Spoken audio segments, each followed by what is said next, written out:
Hey guys, Ken here. Today, let's learn secret Osaka phrase to sound like a savvy merchant, just like Saito Dōsan in his early days. One business owners meet. One asks, "Mo karimaka?" Meaning, are you making good money? And the factory reply is bochi bochi den na, which means a so-so, doing alright. Try using this your friends and see if they get confused. Now, let's talk about it. The main star of this stage is none other than Saitō Dōsan, famously known as the father-in-law of Oda Nobunaga. There is a legendary anecdote that partly showcases his brilliant wit before becoming a samurai. Dosan was actually an oil merchant. To attract customers, he developed a mind-blowing marketing stance. He would pour oil directly toward the tiny hold-over-man coin, a traditional Japanese coin with a hole in the center. Without using a funnel, he altered the crowd. If I spill a single drop, you get the oil for free. This godlike skill drew massive crowds and made his business boom. But one day, a customer told him, "Your skill with oil is magnificent, but it is merely the skill of a merchant. At worst, if you apply this dedication to martial arts, you would become a grand samurai."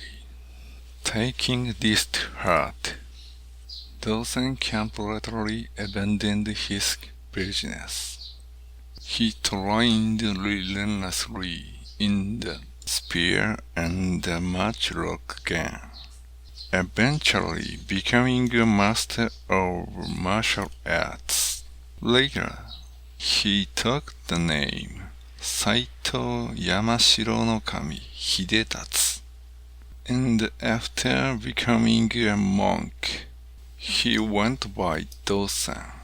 This story proves he was a true genius in both wit and combat.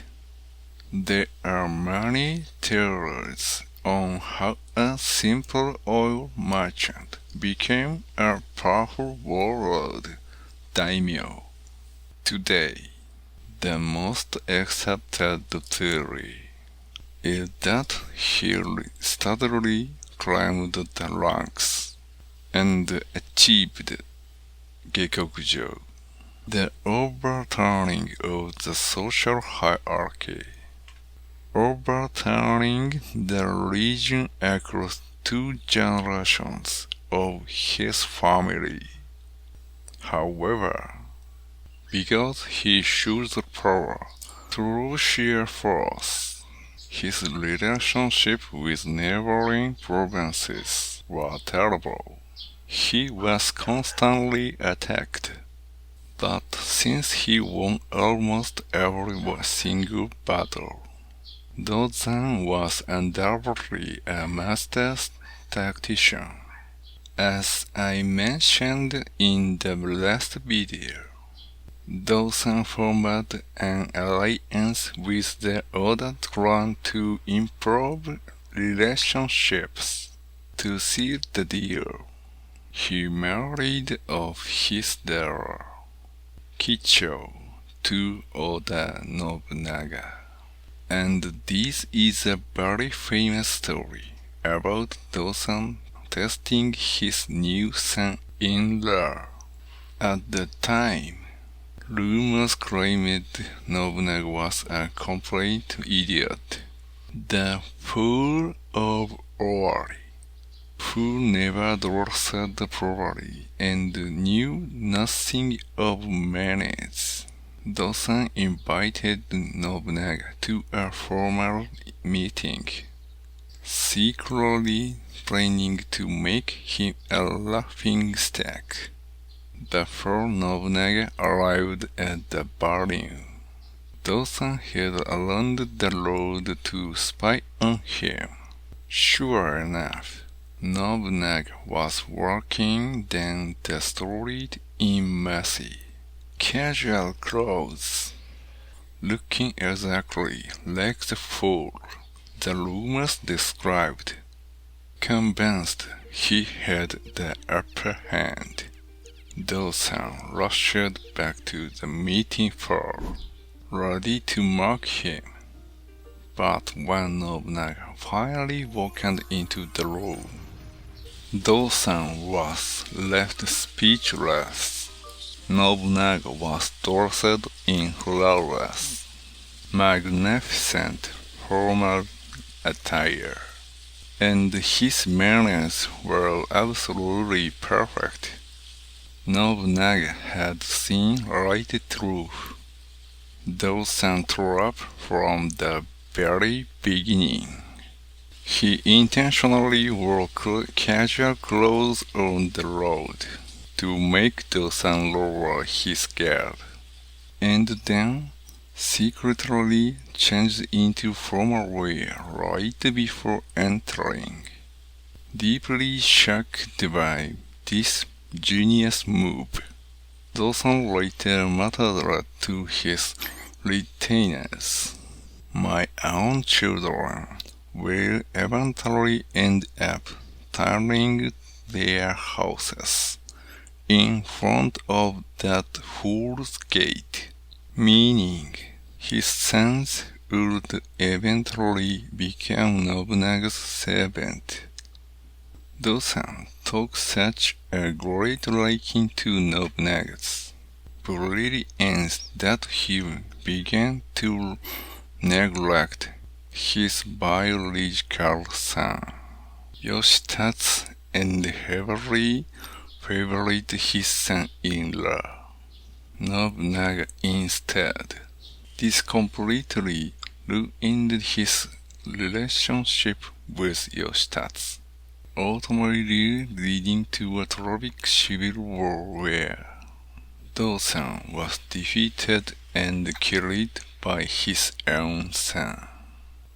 Now that you know who Dosan really was, let's talk about this unique yokai appearing in this stage.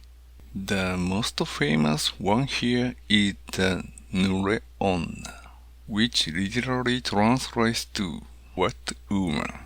She gets her name because her hair is always soaking wet. She features the head of a human woman and the body of a massive serpent. Terrifyingly, legends say her snake body can stretch up to 327 meters. That's over 1,000 feet. It was felt that once she lays her eyes on you, there is absolutely no escape. As for the boss of this stage, Yato-no-Kami, it is actually a god, not a yokai, just like the Ippon dagger we met before. The game depicts it as a fallen god that lost its worshippers.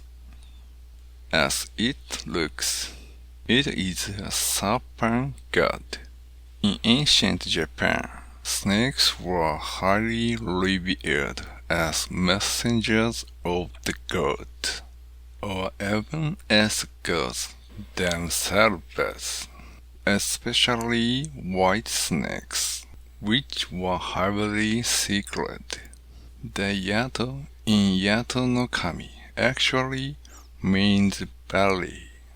Ancient people viewed deep, treacherous bellies as massive, living serpents, embodying the terrifying raw power of nature. Being able to fight such a colossal nature deity is what makes Nioh 2 so incredible. Finally, let's look at the crucial cutscene after defeating the boss. There is a scene where Dosan asks for the protagonist's name.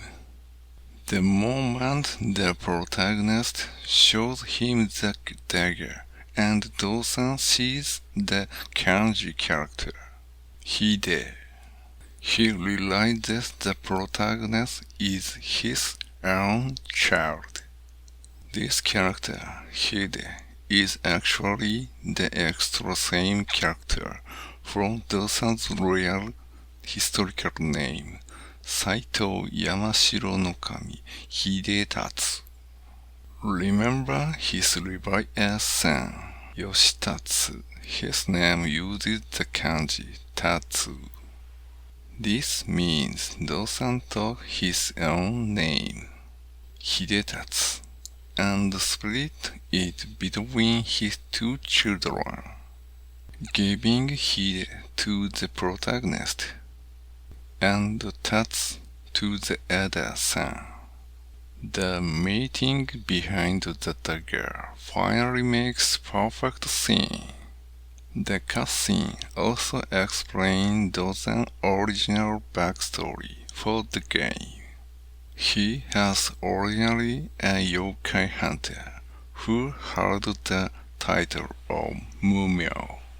However, after falling in love with a yokai woman who becomes his wife, he abandoned that name and vowed to create a world where humans and yokai could coexist in peace. The true reason he climbed from a merchant to a samurai, and finally to a daimyo, was to fulfill this beautiful promise. The way real history perfectly weaves together with the game's dark fantasy is just absolute storytelling perfection.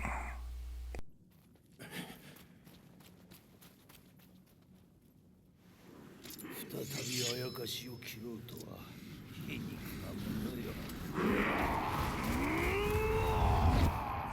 今回は以上です。